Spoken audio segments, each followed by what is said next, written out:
The following video will deal with a strange methodological conundrum we encountered when trying to record video footage of interaction in virtual reality. When you record video footage in real life, the audio is oftentimes recorded on a separate device. This is especially true for professional productions where there is a need for high-quality microphones that move separately from the video camera, or cases with multiple cameras and audio recorders. The issue may perhaps be more obvious when you consider the video recorder does not have to be within hearing range of the audio source, such as may be the case when a talking subject is recorded with a telephoto lens from far away. If we think about it, audio and video data are very different things. They occupy different domains. Video data comes in the form of a sequence of images, be it in the form of exposures on a film reel, like in the old days, or digital images that are played back at a particular speed. Audio, on the other hand, is a continuous signal, commonly displayed in the form of amplitude over time. The synchronization of these two very different things must therefore find some common ground, a point where both domains relate to the same thing. Once this single point can be established, the relationship between it and the rest of both domains may be extrapolated. This process is, in itself, strikingly similar to cryptographic analysis. For example, during World War II, encrypted German military communications were decrypted with the help of so-called cribs, i.e. parts of the encrypted message that were known in their plaintext form. For example, if I want to decrypt somebody's message that looks like GWKKIQIEKS, and I know that all of that sender's messages start with hello, then I can think about the relationship between HELLO and GWKKI. Once I figure out what the relationship is, I can apply the same transformation to the parts of the message that are unknown to me.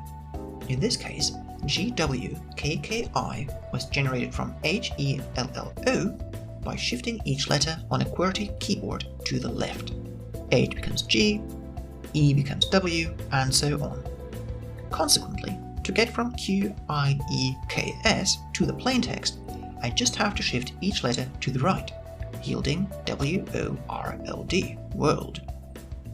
For practical cryptanalytic purposes, cribs could, for example, be found by looking for common phrases in military communication, like message to general, or by observing the encrypted chatter after some big event.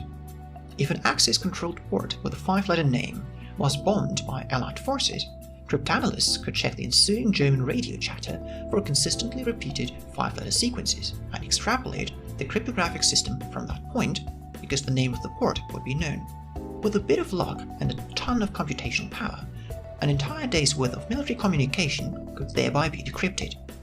Similarly, if we take the case of the Rosetta Stone, where the same sentence was written in multiple languages, we may make educated guesses about the relationship between these languages. Using the previous example, if we had hello world and two undecipherable words in an unknown language and knew that both meant roughly the same thing, i.e. the tablet was there to express the same message in different languages, we could make an educated guess that one of the undecipherable words meant roughly hello, while the other meant something like world. Back to the issue of synchronization. While algorithmic solutions are currently available, the classic way to synchronize audio and video footage is the so-called clapperboard. Although the clapperboard is widely recognized as an icon for big-budget movie productions, or cinematography in general, not too many people seem to know that one of its main purposes is the synchronization of picture and sound. The clapperboard establishes a link between picture and sound by producing an event that is perceptible in both the visual language of film and the oral language of the sound recorder. The clapperboard is held up in front of the camera and is used to produce a visible and audible clap. The crucial point is that the clapperboard clearly visualizes the precise moment the clap occurs in both domains. The clap occurs precisely when both pieces of the clapperboard meet.